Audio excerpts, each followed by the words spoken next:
8వ వచనం చదువుతున్నాం.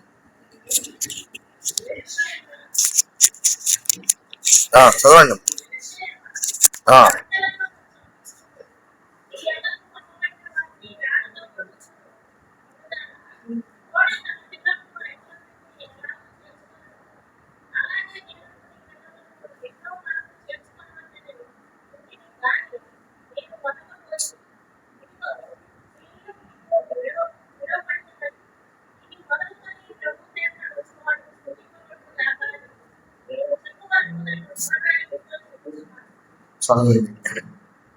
సో మనం ప్రార్థన చేసుకుందాం. ఫలం ఉంచండి. మహోన్నతుగా సర్వశక్తి మొదలైనటువంటి గొప్ప దేవ ఇంతవరకు ద్వారా మీ వాక్యాన్ని అందించారు. స్థుతిస్తున్నాను. మొదటి మేము ప్రేమించవలసి ఉన్నాం. అటు అనుభవం సాధించే మీరు చేసిన మేలు మీ కంటికి కనబడవు, చెవికి కనబడవు, దానికి నేను శ్వాస ఉంచువారు నాయన ఎన్నో పొందుతున్నారు. ప్రతి అనుభవంలోకి నేను రావడానికి సాధించే పరిమితి మాటలు నాతో మాటలు మాట్లాడాలి. నన్ను అనుభవం చేయాలి. ఇప్పుడు వేస్తున్నామని వెళ్ళిపోయి ప్రార్థన చేస్తున్నాను. అవునే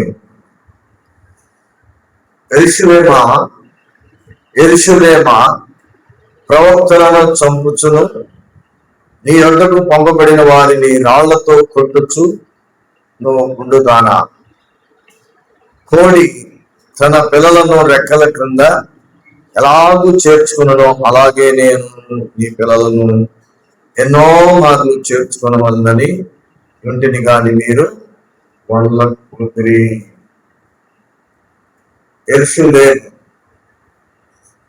అంటే దేవుని యొక్క పట్టణం, దేవుని యొక్క ప్రజ, దేవుని చేత ఆకర్షించబడినటువంటి, రక్షించబడిన అనుభవం గురించినటువంటి వారు. అయితే ప్రవక్తలను యెరూషలేమా ప్రవక్తలను చంపుచును, నీ యొద్దకు పంపబడిన వారిని రాళ్లతో కొట్టుచును ఉండుదానా?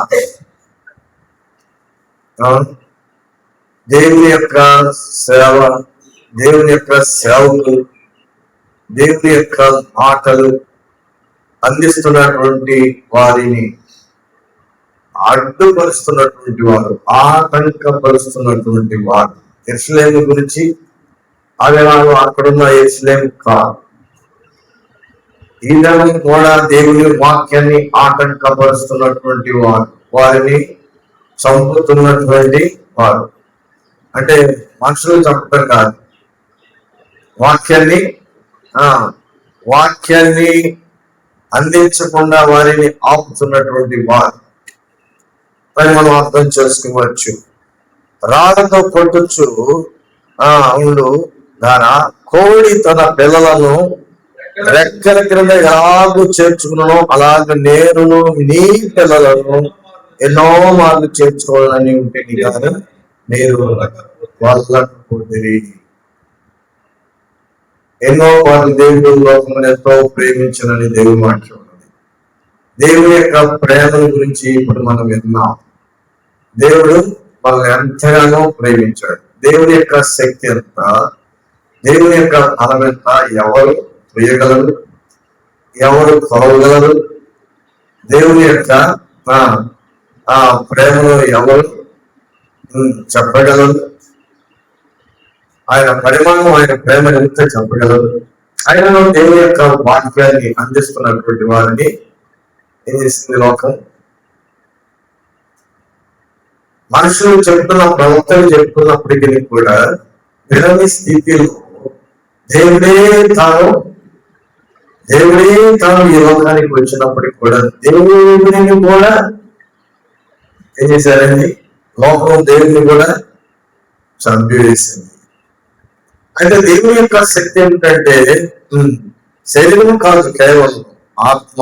దేవుడు ఆత్మ ఉన్నాడు, దేవుడు ఆత్మ ఉన్నాడు కనుక దేవుని ఒకవేళ శరీరము చంపబడినప్పటికీ కూడా శరీరము ఆత్మ, మానవులు ఉన్నటువంటి ఆత్మని తిరిగి లభిస్తుంది. దేవునిలో మానవ రూపంలో వచ్చినటువంటి ప్రభు యొక్క ఆత్మ 3వ దినమున తిరిగి పునరుత్థాన శక్తితో లేపబడింది. మానవుడు దేవుని చేత నిర్మాణుడై ఉన్నాడు కనుక శరీరాత్మలను కలిగినటువంటి మానవుడిలో పునరుత్థాన శక్తి ఒకటి ఉన్నది. ఈ పునరుత్థాన శక్తి లోకం మనల్ని ద్వేషించి, మనల్ని అవమానపరిచి, దూషించి నశింప చేయడానికి, వాక్యాన్ని అందించకుండా ఉంచడానికి ప్రయత్నం చేసినప్పటికీ కూడా పునరుత్థాన శక్తి తిరిగి లేపబడుతుంది. పేతురుని చెరసాల్లో పెట్టాడు. సువార్త ప్రకటించకూడదు అని పేతురుకి ముందు యాకోబుని ఖడ్గంతో చంపేసేశారు. పండగ వచ్చింది, పస్కా పండుగ అడ్డం వచ్చింది. పస్కా పండుగను చంపకూడదని చెప్పేసి చెరసాల్లో పెట్టారు. కానీ చెరసాలలో పెట్టి చెరసాల బంధించి ఉంచిందా? ఏమండి, దేవుడు ఆ చెరసాలలో నుంచి తీసి సహోదరులు ఎక్కడైతే ఉన్నారో, ప్రార్థన చేస్తున్నారో ఆ స్థలానికి వెళ్ళి వారితో కలిసి సత్యాన్ని ప్రకటించగలిగారు. ఒకసారి చెరసాలలో పెడితే ఆ యొక్క చెరసాల ద్వారాలు తీయబడి వెళ్ళిపోయి యెరూషలేము దేవాలయంలో వాళ్ళు సువార్తను ప్రకటిస్తున్నారు. మానవులు ఎంత బంధించినా, ఎంత నష్టపరిచినా, చంపివేసిన సువార్త మాత్రము ఆగదు. కనుక మన జీవితంలో దేవుడు మనకు అనుగ్రహం చేసినటువంటి అవకాశాన్ని మనము సద్వినియోగం చేసుకోవడానికి 78 సంవత్సరాలు లోకంలో బ్రతుకుతాం. లోకాన్ని ప్రేమించడం కాదు, కానీ లోకము నిర్మాణం చేసినటువంటి దేవుని మనం ప్రేమించి లోకనాథులైనటువంటి అపవాదిని ఎదిరించడానికి శక్తివంతం కావలసిన వారంగా ఉన్నామని దేవుని వాక్యం. అపవాదిని లేకుండా చేయలేడా దేవుడు? ఆదాముని మోసగించినటువంటి అపవాది ఎలా మోసగిపోయాడు? ఆదాము అవ్వదు. ఆదాము దగ్గరికి వచ్చాడా అపవాది? అవ్వ దగ్గరికి వెళ్ళాడా? అవ్వ స్త్రీ అంటే ఆదాము దగ్గరికి ఎందుకు రాలేదు? ఆదాము దగ్గరికి ఎందుకు రాలేదు? అవ్వ దగ్గరికి వెళ్ళాడు. అవ్వ ఎవడు? సంఘమం, స్త్రీ సంఘమం. తర్వాత సంఘముని చెదరగొట్టి పాడు చేసి తర్వాత ఎవరిని? ఆ సేవకుడిని నశింప చేయడానికి అపవాది యొక్క ప్రణాళిక ఉంది. కనుక ఆ కుటుంబంలో పిల్లలను పని చేస్తాడు. తల్లిదండ్రులు భక్తి చేస్తుంటే పిల్లలు పాడవుతారు. ఎక్కడైనా కుటుంబంలో లేదు గ్రహించారా? పిల్లలు పాడవుతారు. ఎందుకని పాడవుతున్నారు? పిల్లలు పాడు చేస్తే తల్లిదండ్రులు కూడా చెదిరిపోతారు. అందుకని ఏడు పిల్లలని ఏడుని టచ్ చేసిందా? ఏడు పిల్లలను టచ్ చేసిందా? ఏమండి, పిల్లలను లేకుండా చేసింది, ఆస్తి లేకుండా చేసింది. తర్వాత పర్మిషన్ తీసుకునే దేవుని దగ్గర శరీరం మీద అధికారం, ప్రాణం మీద అధికారం ఇవ్వలేడు. శరీరం మీద అధికారం తీసుకున్నప్పటికీ కూడా పిల్లల పైన చింతించలేదు, ఆస్తుల పైన చింతించలేదు. యెహోవా ఇచ్చిన యెహోవా తీసుకున్నాను అని చెప్పాడు. కానీ నీతి న్యాయములను యథార్థతలను గట్టిగా పట్టుకున్నాడు, విడిచిపెట్టలేదు. కనుక అపవాది ఏమైపోయింది? ఓడిపోయింది. భార్య కూడా అప్పటి వరకు సహకరించి తర్వాత దేవుని దూషించి మరణము కమ్మని చెప్పింది. కానీ అక్కడ అపవాది శోధించగా మానడు. ప్రతి విశ్వాసిని, ప్రతి ప్రభునందు విశ్వాసం ఉంచి లోకంలో నుంచి ఆ ప్రభువునికి వచ్చినటువంటి వారిని ఏ రీతిగా తన యుక్తి చేత, మోసం చేత, బలం చేత తప్పనిసరిగా ఏం చేస్తాడు? శోధిస్తూ ఉంటాడు.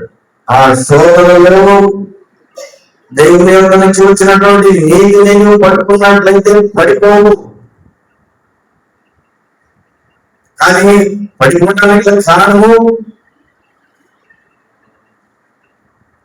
ఆదాన్ని అవ్వని సృజించాడు దేవుడు. అయితే అవ్వని మోసగించినటువంటి అపవాది సంఘము ద్వారా ఏం చేశారండి? సౌకుడు ఈ దినాల్లో చాలా మంది ఏమైపోతున్నారంటే సంఘాభివృద్ధి, సహవాస అభివృద్ధి, ఎంతో అభివృద్ధి చేసుకోండి, ఆధ్యాత్మికమైనటువంటి అభివృద్ధి కాక శరీర బంధువులు అభివృద్ధి చేసుకొని కోరిపోతుంది క్రైస్తవ. అది మనం గమనించాల్సిన భాగం. అయితే నశించిన దాన్ని రక్షించడానికి మనిషి కుమారుడు ఈ లోకానికి వచ్చినటువంటి ప్రభుని డైరెక్ట్ గా శోధించింది. శిష్యులను శోధించిందా? కాబట్టి శిష్యులు కూడా శోధించింది. ఎక్కడ చూడండి, సీమోను లుకాసు వార్త 22వ అధ్యాయం చూడండి. సీమోను ఇదిగో సాతాను మిమ్మల్ని పట్టి గోధుమల వల్లే చల్లించుటకు మిమ్మను కోరుకునను. ఎవరండి? సాధారణ వాడు ఎవరు కోరుకున్నాడు? శిష్యులను కోరుకున్నాడు. మిమ్మల్ని పట్టి 12 మంది శిష్యులని దేవుడు ఏర్పరచుకుంటే ఆ 12 మంది శిష్యులను కూడా ఏం చేయాలనుకున్నాడు? చల్లించాలనుకున్నాడు. కానీ అక్కడ ఆ కోరికలను కానీ నీ నమ్మిక తప్పిపోకుండాన్నట్లు నేను నీ కొరకు వేడుకుంటుని. ప్రభు ప్రార్థన చేశారు.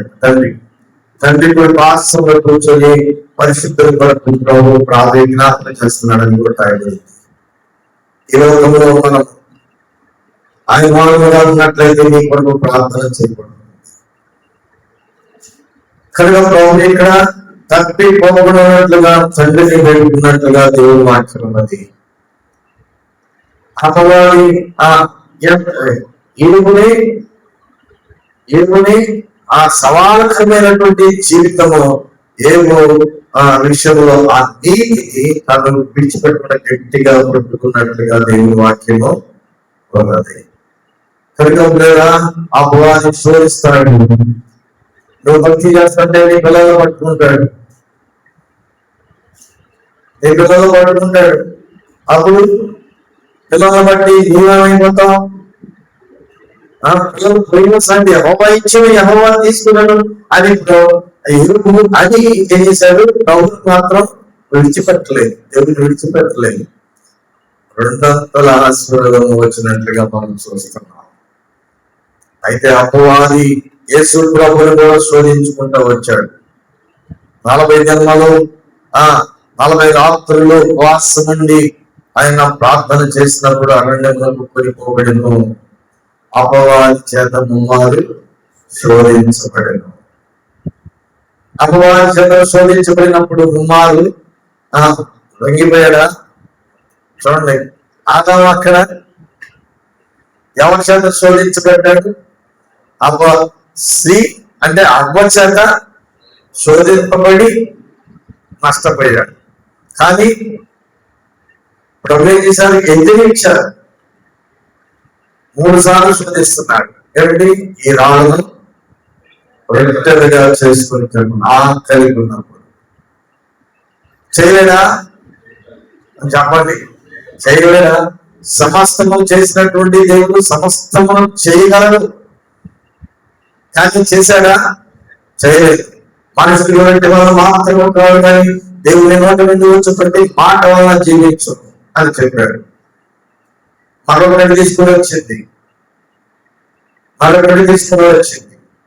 కానీ ముమ్మారు కూడా వాక్యం చేతని హెచ్చరించి గద్దించి పంపించినట్లుగా ఉన్నది. అపవాది ఓడిపోయాడు. వీళ్ళరా అపోస్తలుడైన పౌలు అంటాడు, పౌలు కూడా చలిని పట్టింది, పేతురుని చలిని పట్టడానికి అపవాది ఇష్టపడడానికి ఈ దినాల్లో భక్తి చేసే వాళ్ళందరినీ కూడా చలిని పట్టడానికి కోరుకుంటుంది. కోరుకున్నట్టు అయితే నేను పౌలక్క నేను ఒప్పుకోలేదు కదా అంటాడు. కనుక భక్తి చేస్తున్నటువంటి విధానాల్లో మనల్ని కూడా చలిని పట్టడానికి అయితే పౌలు అంటాడు. రోమీయులకు రాసినటువంటి పత్రిక చివరి అధ్యాయంలో ఒక మాట చెప్పాడు చూడండి.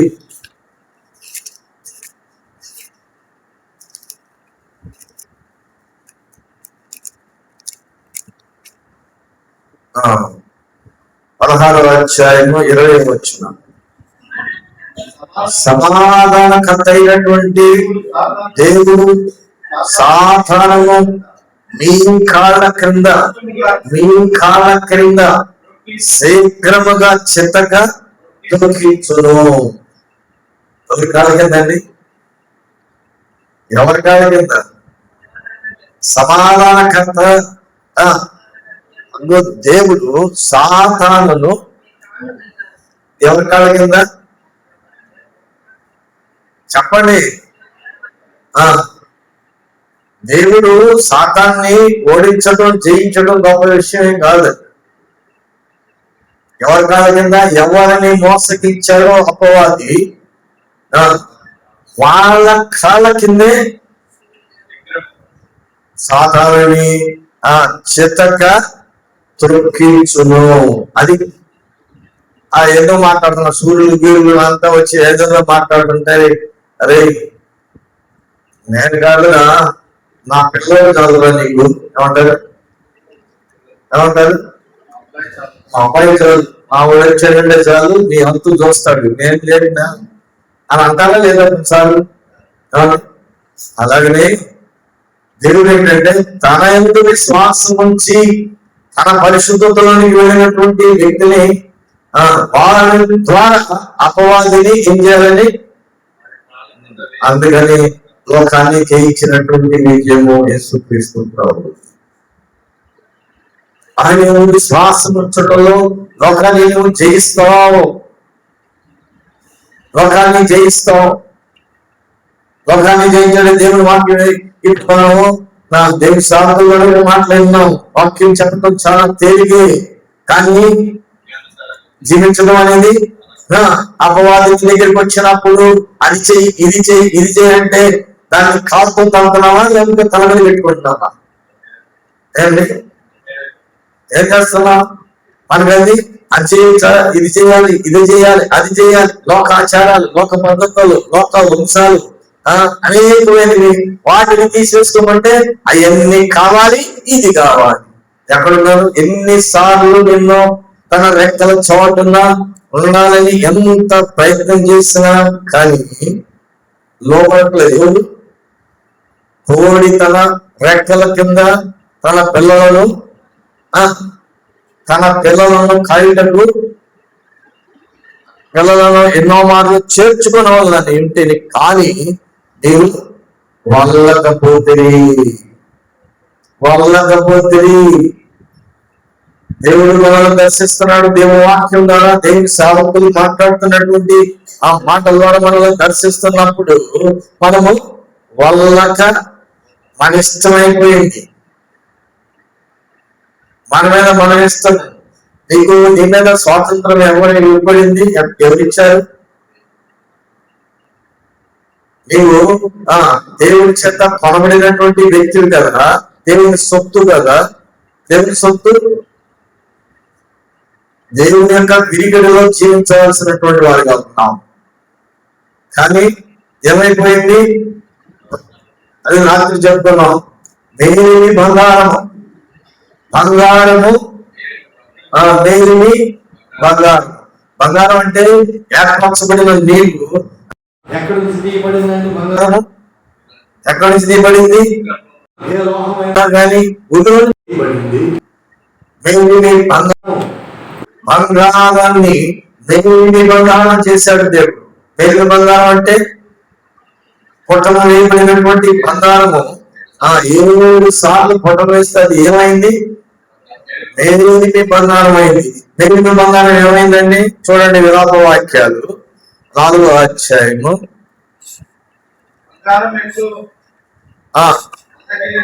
బంగారు మెట్లు మందగిలెను,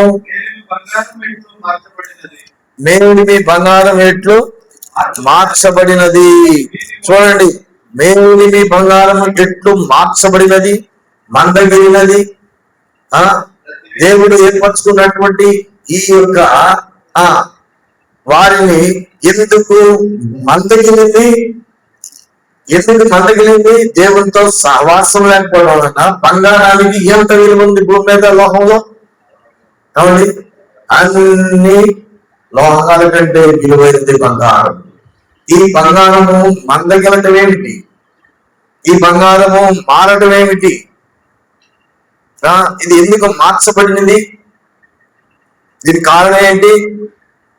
పిల్లరా, దేవునితో అనుబంధాన్ని తగ్గించేసింది. మానవుడు, పరిశుద్ధులైనటువంటి మానవుడు దేవునితో సంబంధాన్ని ఆగిపోతే మరలా కనుక అక్కడ మందగిలిపోతుంది. బంగారం ఏమైపోయిందంట? మేలిమి బంగారంతో పోల్చదగినటువంటి సియోను ప్రియ కుమారులు అని రాయబడింది. సియోను ప్రియ కుమార్ ఎలా వచ్చారండి? మేలిమి బంగారంతో పోల్చాడు దేవుడు. ఇలాంటి వారు సియోను ప్రియ కుమారులు ఏమైపోయారు? ఎట్లు కొమ్మరి చేసిన కొండలుగా ఎంచబడుతున్నారు. ఏమైపోయారు? మట్టి కుండలు అయిపోయారంట. బంగారానికి మట్టి కొండకి ఎంత విలువ ఉందండి? ఎలాంటి వారిగా దేవుడు చేస్తే ఎలాంటి వారిగా మారిపోయారు? కాలపరిధుల్లో దేవుడితో సహవాసం లేకుండా, సమాధానం లేకుండా, ప్రేమను కోల్పోయి, విశ్వాసాన్ని కోల్పోయి, నిరీక్షణ కోల్పోయి, సత్య సంబంధమైనటువంటి వాటిని కోల్పోయి, సత్యాన్ని అమ్మవేసుకొని, నీతిని అమ్మవేసుకొని, పరిశుద్ధతను పోగొట్టుకొని, అవినీతికి, అక్రమానికి, లోకానికి దాసులైపోయి, లోకానికి ఇష్టానుసారమైనటువంటి జీవితానికి అందరిపోయి మార్చబడినటువంటి స్థితి కనబడుతుంది. ఇక్కడ ఏమంటున్నారంటే వీరు ఎక్కడున్నారంట? ప్రతి వీధి మొగను ప్రతిష్ఠితమైన రాళ్ళు పారవేయబడి, ప్రతిష్ఠితమైన రాళ్ళు ప్రతిష్ఠించబడినవి ఏర్పాటు చేసుకున్నాడు దేవుడు. నిన్ను ఏర్పరచుకున్నాడు, తన రక్తం ఇచ్చి నేను కొనుక్కున్నాడు. దేవుడిని బంగారంగా పుట్టం వేసి కొనుక్కోవడమే కాదు, పుట్టం వేసి పరిశుద్ధమైన జీవితాన్ని జీవింపజేయడానికి నేను ఏర్పరచుకుంటే ఏమైపోయింది? మట్టి కుండ అయిపోయింది. పారవేయబడినటువంటి రాళ్ళుగా వీధి మొగలను ఆ వీధుల్లో పారవేయబడినటువంటి పొలంలో వీధి మొగల్లో ఎలా ఉన్నారండి? ప్రతిష్ఠితమైనది వీధి మొగల్లో కనబడుతున్నాయి, పారవేయబడినటువంటి స్థితిలో కనబడుతున్నాయి. మన జీవితాలు అలా ఉన్నాయా? దేవుడు శ్రేష్టమైనటువంటి భక్తి నేర్పడానికి, శ్రేష్టమైన ఇవ్వడానికి సాతానునే ఓడించడానికి, శక్తిమంతులుగా చేయడానికి దేవుడు ఆదాము ఓడిపోయినట్టుగా కాకుండా యేసుక్రీస్తు ప్రభువు నీలో ఉండి ఆయన శక్తి నుంచి అపవాదిని నీ కాళ్ళ కింద అక్కడ ఓడిపోయాడు. ఆదాము మోసపోయి ఓడిపోయాడు. ఇక్కడ కూడా మనల్ని ఓడించడానికి ప్రయత్నం చేస్తుంది. కానీ ఎరుపు దగ్గర ఓడిపోయాడా? అపవాది జయించాడా? జయించలేకపోయాడు. ఎరుపు దగ్గర ఎందుకని? నీతిని గట్టిగా పట్టుకున్నాడు. పిల్లరా, ఈరోజు క్రైస్తవత్వంలో నీతి లేదు, నీతి కనబడట్లేదు, యథార్థత కనబడట్లేదు, పరిశుద్ధమైన జీవితం కనబడట్లేదు, దేవునితో సహవాసం కనబడట్లేదు. కనుక ఏమైపోతున్నారంటే నీతిని పోగొట్టుకున్నటువంటి వారిగా ఉన్నారు. కనుక అపవాది సులువుగా నేను జయించడానికి అపవాదంలో ఏం చేస్తున్నాడు? ముందుకు వస్తాడు. చిన్న గాలం వేసి లాగుతున్నాడు. ఏంటంటే చిన్న ఎర వేసి, చిన్న గాలం వేసి వాడు కాలు వేసి గుచ్చి లాగి తన సొంతం చేసుకుంటాడని రాయబడింది హబక్కూకులో. కనుక ప్రియులారా, మన జీవితంలో దేవుడు మనకు అనుగ్రహింప చేసినటువంటి కృప కాలంలో మరి ఎలాగ మనం పరిశుద్ధంగా జీవించి పరిశుద్ధులు ప్రభు ద్వారా పరిశుద్ధులైనటువంటి నేను పరిశుద్ధులు కన్నీ చెప్పినటువంటి రీతిలో పరిశుద్ధమైన జీవితం జీవిస్తున్నటువంటి వారి పక్షాల దేవుడి విజ్ఞాపన చేయించున్నాడు. కనుక ఏం చెప్పారు ప్రభు? ఏం చెప్పారు? మీరు ఒకరి వరకు ఒకరు ఏం చేయాలి? ప్రార్థన చేయండి. ప్రార్థన సమయాన్ని ఎంత సమయాన్ని ప్రార్థన చేస్తున్నావు చూడండి, అభ్యాసం చేయండి. ప్రార్థన అభ్యాసంలో దేవుడు నీకు బోధ చేస్తాడు. ప్రార్థన సమయంలో దేవుడు నీకు బోధ చేస్తాడు. ఎందుకు ప్రభా నేను అటు వెళ్తున్నాను, ఇటు వెళ్తున్నాను, అక్కడికి వెళ్ళొచ్చాను, ఇక్కడికి వచ్చాను, కాపాడు ప్రభా. చూడాలి నిద్రపోవద్దు, వాడికి అనుకోవద్దు, వెనక అనవద్దు. కుర్చీల్లో ఇది రెస్టింగ్ ప్లేస్ కాదు, ఇది కూర్చోసారి కూర్చోండి. కుర్చీలకి వెనకాల ఆనుకోవద్దు, నిద్ర వస్తుంది. వాడికి అనుకున్నా నిద్ర వస్తుంది. వాడికి ఆనుకో అని చెప్పింది, ఆనుకుంటాను. వెనకాల అనుకో, కాళ్ళు చదువుకో, కాళ్ళు కళ్ళు మూసుకో, కళ్ళు మూసుకుంటా, నిద్రకో వచ్చింది. ఏమైపోయింది? అపవాదికి చోటు యుద్ధం. వాడు ఏమైపోవాలి? వాడిని ఎదిరించి వాడి మీద నుంచి పారిపోవడం అనే దేవుని వాక్యం. 10 నిమిషాలే. మనంతా 1 గంట ఉంటే 2 గంటలు పాటలు పాడుకొని వాక్యం విని ముగించుకొని వెళ్ళిపోతాం. వారానికి ఒక్కసారి. అదే లోకంలో ఉన్నప్పుడు సినిమా చూడాలంటే తనుకొని వెళ్ళి నిలబడి ఎంత మొత్తానికి సినిమా టికెట్లు తీసుకొని వెళ్ళిపోయి సినిమాలో కూర్చొని కళ్ళు అప్పగించుకొని ఎలా చేస్తానండి? ఆ కళ్ళు మూసి తెలిస్తే ఆ కళ్ళు మూస్తాయి, సినిమా ఆ సీన్ మిస్ అయిపోతామని చెప్పేసి కళ్ళు అలాగే రెప్పీకుండా అలాగే నేను చూస్తున్నాను కదండి. లోకంలో ఉన్న ఆసక్తి భక్తిలో లేదు. అదేమిచ్చింది? నిన్ను నష్టపరిచింది, నీ మనసు పడిలేసింది. దేవుని వాక్యము నీ మనసుని బాగు చేస్తుంది, నీ ఆత్మను బాగు చేస్తుంది. బాగు చేసేదానికి నిద్రపోతున్నావు, బాగు చేసేదానికి కళ్ళు అప్పగించుకుంటున్నాము కదండి. కనుక దేవుని యొక్క ప్రణాళిక ఎంత గొప్పది. ఆయనతో సహవాసము చేయగలిగినట్లయితే నీకు సమాధానము నిన్ను ఎలాగా చేశాడంటే మేలిమి బంగారంతో ఏర్పాటు చేసినటువంటి వారిని కూడా మట్టి కొండగా తయారు చేయడానికి అపవాది ఎంత మేలిమి బంగారం అండి. పొట్ట వేసి భక్తి నేర్పి అంత నేర్పి అంత ఉన్నతమైన స్థానానికి తీసుకువెళితే ఏమైపోయారు? అతనికి మట్టి కొండలు, దేనికి పనికి వెళ్ళలేని విలువైన దాన్ని మీరు లేకుండా చేసేసాడు అపవాది. ప్రియరా, దేవుడు నీకు తోడై ఉంటే నీ విలువలను మరలా లేపటానికి పడిపోయిన నిన్ను లేపి నిలవబెట్టి సరిచేయడానికి దేవుడు ఇష్టపడతాడు. రెల్లు పుల్ల ఒక తీసుకొచ్చి ఇసుకలో నాటేసి రెల్లు పుల్ల లాంటి పట్టి చేస్తున్నాం. గాలి అడిగి ఉందే అంటే ఇడిగి ఉందే ఏమండి, అంతేనా?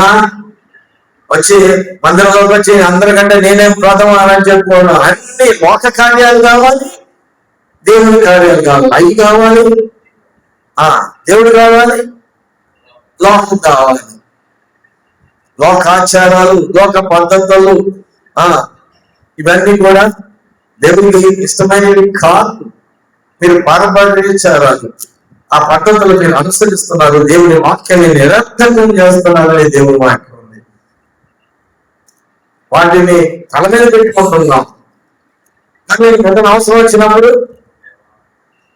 దేవుడే కావాలి, ఇవే ప్రభా, ఇవే దిక్కు మాట్లాడుతున్నారు. పొరపాటు మనం పొరపాటులో ఉంటున్నాం. పడిన తర్వాత లేచిన తర్వాత స్థిరమైన మనస్సు. అందుకనే పేరుతో అన్నాడు, నువ్వు స్థిరపడి సహోదరులు స్థిరపరచు. నువ్వు స్థిరపడకుండా నీ కుటుంబంలో నువ్వు స్థిరత్వం లేకుండా చంచల మనసు కలిగి అటు ఇటు గాలికి అటు ఇటు వంగిపోతూ నువ్వెక్కడ స్థిరపరుస్తావు? నీ కుటుంబాన్ని ఎక్కడ స్థిరపరుస్తావు? పేతురుతో మాట్లాడుతున్నాడు దేవుడు. యేసు ప్రభుని కూడా సాతానుడు ఏం చేయాలనుకున్నాడు? మొదటి ఆదాము భూమి నుండి తీయబడినటువంటి మట్టి నుండి తీయబడినటువంటి ఆదాముని ఎలాగైతే మోసగించాడు, పరలోకం నుండి వచ్చినటువంటి ప్రభు అయినటువంటి రెండవ ఆదాన్ని అలాగా వచ్చేయాలని చూశాడు. నువ్వెంత నేనెంత చెప్పండి. అయితే ప్రభు చెప్తున్న మాట ఏంటంటే, ప్రభువుకి విశ్వాసం వచ్చినటువంటి వారు ప్రభు చేయించినట్లుగా కూడా చేయిస్తావు, లోకాన్ని చేయిస్తావు. భక్తులైనటువంటి వారు అలా చేయించారు. జల్లెడ పట్టడానికి ప్రయత్నం చేశారు. చాలా మంది జల్లెడ పట్టడానికి ప్రయత్నం చేసినప్పుడు ఎవరు కూడా వారు భూషణయ్య గారిని జల్లెడ పట్టడానికి ప్రయత్నం చేయలేదా? అవును. ఆయన సమర్పణ ఎలా ఉంది? రాతి మీద వేసిన పునాది ఎలా ఉందో అలాంటి పునాది వేసుకున్నాడు ఆయన జీవితంలో. విడిచిపెట్టాల్సిన ఆ లోకంలో ఉన్నటువంటి అబద్ధాలు, దొంగతనాలు, మోసాలు, అన్యాయాలు, అక్రమాలు కాదు. ఆయనకున్న ఉద్యోగాన్ని, జీవనోపాధిని విడిచిపెట్టేసేసాడు. అంతే. మూలమైనది ఎక్కడ ఉన్నది దానికి అనుకున్నారండి. ఇద్దరు ఏకీపించారు. ఆ మనసుతో ఏకీపించి పునాది బండ మీద పునాది వేశారు. ఇసుక మీద ఒక రెల్లు పిల్లల గురించి నేను పునాది వేశానని చెప్పలేదు. పిల్లల దానిని బట్టి కట్టబడుతున్నటువంటి పరిచర్యలో మనం ఉన్నాం. శ్రేష్టమైనటువంటి చెప్పండి విధానమని మనం చెప్పుకుంటున్నాం. మంచి స్కూల్లో చేర్చాలంటే ఒక స్టూడెంట్ ని తీసుకెళ్ళి తెచ్చారు. స్కూల్ మంచిదే కదా, ఫ్యాకల్టీ మంచిదే కదా, టీచింగ్ చేసే మంచివాళ్ళే కదా, అన్ని విషయాలు బాగా చెప్తున్న స్టూడెంట్ మంచివాడా? స్టూడెంట్ మంచోడైతే అవును ఎవరి మీద చెప్తాను? మంచి స్కూల్లో చేర్చానండి, మంచి స్కూల్లో చేర్చాను కానీ ఏమవ్వట్లేదు, చదువు అవ్వట్లేదు. ఎందుకని? స్టూడెంట్ ఏమలేదు, ఆ రిసీవింగ్ కెపాసిటీ లేదు కనుక ఫెయిల్ అయిపోతున్నాడు. అయితే మంచి సహవాసంలో ఉన్నా, ఎక్కడున్న యేసు ప్రభుని నేను ప్రత్యక్షంగా చేసిన కానీ ఆయన పక్షమే శిష్యులుగా తిప్పుకున్నా కానీ ఆ వంకర బుద్ధి అవునండి. ఏ వంకర బుద్ధి? అమ్ముకునే వంకర బుద్ధి. ఎవరి బుద్ధి అది? యూదా ఇస్కరియోతు బుద్ధి. పోలేదు, సహవాసంతో ఉండలేదా? కనుక మన జీవితంలో దేవుడు మనకు చేసినటువంటి మేడను బట్టి నిలవలసిన వారంగా ఉంటాం. నిలిచి సాధించాలి. కోడి తన రెక్కల కింద ఏం చేసిందంట? తన పిల్లల్ని రెక్కల క్రింద ఎలా చేర్చుకున్నాను అలాగే నేను నీ పిల్లల్ని ఎన్నో మార్లు చేర్చుకోవాలి. దేవుడు మనకు మందిరం ఇచ్చాడు కాబట్టి గంటకు ఒకసారి ఒక్కొక్కరు వచ్చి ప్రార్థన చేసుకోకూడదా? పైకి వచ్చి ప్రార్థన చేసుకో. ప్రతి ఆదివారం ఫోన్ చేసి పిలవాలా? ప్రతి బుధవారం శనివారం నేను మీకు ఫోన్ చేసి పిలవాలా? చెప్పండి. మందిరం ఇచ్చారు కదా, మందిరం కట్టుకున్నాం కదా మనం. ఈ సజీవమైన తాళం వల్లే కట్టబడిన మందిరంగా ఉండాలి. కానీ ఏదో ఇటుక రాళ్ళు కాదు. ఇటుక రాళ్ళతో కట్టుకున్నాం మధ్యలో కానీ ఈ రాళ్ళు సజీవమైన రాళ్ళుగా మారిపోవాలి. ఏ రాళ్ళండి? సజీవమైన రాళ్ళు. యేసుక్రీస్తు ద్వారా దేవునికి అనుకూలమందు ఆత్మ సంబంధమైన వాళ్ళు అర్పించటం పరిశుద్ధ యాజకులుగా ఉండేటప్పుడు మీరును సజీవమైన రాళ్ళవలె నుండి ఆత్మ సంబంధమైన మందిరముగా కట్టబడుతున్నారు. ఇటుకలలో కట్టబడిన మందిరము కాదండి, సజీవమైనటువంటి ఆత్మ సంబంధమైనటువంటి రాళ్ళ వలె మీరు మందిరముగా కట్టబడుతున్నారు అని రాబడింది. మనం కూడా లోక సంబంధమైనటువంటి ఆ ఇంటికి కంటే అదన్నా నమ్మకంగా ఉంది. వాళ్ళలో పెట్టి అది తీసేసి అది పెడితే ఎన్ని సంవత్సరాలు అయిందండి కట్టి? 20 సంవత్సరాలు 10 సంవత్సరాలు అయిందా మందిరం పెట్టి? అమ్మా 20 సంవత్సరాలు వేసుకోండి. 20 సంవత్సరాలు కదిలిందా? 2005 22 సంవత్సరాలు అమ్మా కదిలిందా? గోడ రాయి పెట్టి కట్టిన రాయి కదిలిందా? చెప్పండి, కదిలిందా? మరి నువ్వు సజీవమైన రాయివా? ఆ రాయి కన్నా నమ్మకం ఉంది, కానీ నీకు నమ్మకం ఉందా?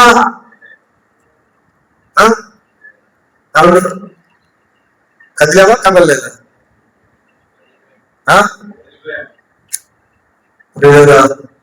ఆ రాయమ్మ జీవము లేని రాయి, మాటలు రాని రాయి, తయారు చేసుకున్న మట్టితో చేసిన ఇటుక రాయి, పెట్టిన కాడే ఉందండి.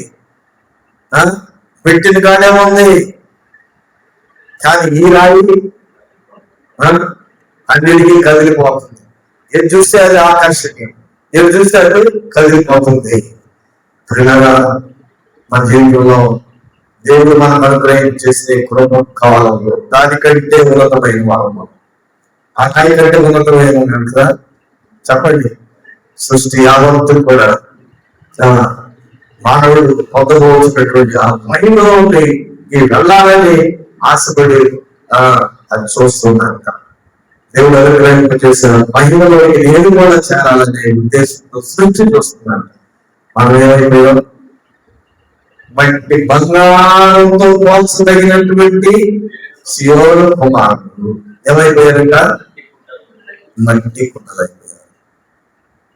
మట్టి కుండలైపోతున్నారు. ప్రియులా, మన జీవితంలో దేవుడు మనకి ఇస్తున్నాడు. ఈనాడైనా ఈ కొంచెం సమయంలోనైనా ఇంకానైనా సరే ఒక నమ్మకమైనటువంటి వారిగా ఉంటాం. లోకము వస్తుంది, తాగు తీరు ధరించుకో, సంపాదించుకో, సమకూర్చుకో, ఆనందించు, దాంట్లో ఆనందించు, అదంతా ఆనందించుకోగలిగట్టు ఏమంటాడండి? బుడుక్కు మన్నాడు. ఇంకెక్కడ ఆనందిస్తాడు చెప్పండి? మరి ఎందుకు మనం సంపాదించాలి? అది ఒక ఆశ, శరీరానికి ఒక ఆశ పెట్టాడు. అప్పుడు అది ఈ ఆశతో మనం కనుక దేవుడు ఇచ్చినటువంటి సమయం ఇంకా లేదు. నీ హృదయాన్ని సిద్ధపరచుకో, నీ ఆత్మను సిద్ధపరచుకో. నీ ఆత్మ నిత్య జీవానికి వెళ్ళబోతుంది కనుక నువ్వు సిద్ధపడు, మరొకరిని సిద్ధపడు. ఎంతకాలం వచ్చినా సిద్ధపాటే లేదు. ఇంకా ఇంకా ఇంకా ఇంకా నడువంగిపోయి మోసకాలు చేతులు, మోసం చేతులు, పక్షవాతం, ఈ రోగంతోనే వచ్చి ప్రభావం చేయండి. ఎంతకాలం మోసకాలండి? ఎంతకాలం పక్షవాతం? ఎంతకాలం 10 సార్లు అక్కడే ఉంటావు? లేకవా జీవితాన్ని మార్చుకోవాల్సిన మార్గం. దేవుని యొక్క ప్రేమ చాలా గొప్పదని వివరించారు. అలాంటి ప్రేమ మనం కూడా పొందుకొని నిత్య జీవానికి వారసులను కావాలి. ప్రార్థన చేసుకుందాం. తలవంచండి, ప్రార్థన చేసుకుందాం. మహోన్నతుడా, సర్వశక్తి ఉన్నటువంటి గొప్ప దేవ, ఏ విషయమేమా పర్వతలను రాళ్ళతో పెట్టి చదువుతున్నా అని ఎంత సంబోధించారయ్యా. మా జీవితాల్లో కూడా మీరు ప్రభా నివేదికలు మాత్రం చెప్పుకుంటూ ప్రభా వాక్యాన్ని ప్రభా మేము తోసి వేస్తున్నాం, నెట్టి వేస్తున్నాం. మమ్మల్ని బాగు చేసే నీ అమూల్యమైన విలువైన ఆయన నీ విలువైన రక్తాన్ని మేము వ్యక్తపరుస్తున్నాం. నీ వాక్యాన్ని ప్రభా తులసి వస్తున్నాం మమ్మల్ని క్షమించమని ప్రార్థిస్తున్నాం. అయినను ప్రభా ఎన్నో మార్లు నీ రెక్కల కింద మమ్మల్ని భద్రపరచడానికి మీరు అయ్యా నేను చూస్తున్నాను, కానీ ఇంకా దారినటువంటి విధానాలు ఉన్నాయి. మా ఇష్టంలోనే మేము జీవిస్తున్నాం ఉన్నాయి. పరిస్థితుల్లో చిన్నలో మమ్మల్ని విడిపించమని ప్రార్థన చేస్తున్నాను. మేలిమి బంగారంతో పోల్చదగినటువంటి ప్రభా సియోను మార్పులు అయ్యా ఎక్కడ మందగిలిపోయారు ఆయన బట్టి కుండల వల్ల మారిపోయారు అని వాక్యం ఉన్నది. ప్రభా తండ్రి మమ్మల్ని క్షమించండి. భక్తులైన వారు ఎలా పట్టుకున్నారు, నీతిని ఎలా గట్టిగా పట్టుకున్నారు, అపవాదిని ఎదిరించారు. దేవా మేము లోబడిపోతున్నాం, ఎదిరించలేకపోతున్నాం. ఎదిరించే శక్తిని మాకు అనుగ్రహించమని ప్రార్థిస్తున్నాను. దేవా ఈ మాటలకు ముద్ర వేయమని ప్రార్థిస్తున్నాం. తీసుకొచ్చిన మా పిల్లలందరినీ బట్టి హృదయాలను కదిలించండి. ఇంకా లోకమాలిన్యం లోక పద్ధతుల్లో ప్రభావ నేను జీవించేవారు కాకుండా, దేవా లోకాచారాలతో ప్రభావ భక్తులు అయిపోయేవారు కాకుండా ప్రభా నీవు మమ్మల్ని రక్షిస్తున్నావు, కాపాడుతున్నావు. దేవా అతని లోకనాథులైనటువంటి అపవాది తంత్రానికి లోబడిపోయేవారు కాకుండా ప్రభా నీతో మేము ఐక్యపరచబడి లోకాన్ని జయించగలిగే శక్తి నాకు మాకు అనుగ్రహించి సహాయం చేయండి. పై మాగంతా మీరే చేస్తున్నామని ప్రార్థించున్నాను. ఆమేన్. పాట పాడుతుండగా పాదములు సమర్పించుతున్నామని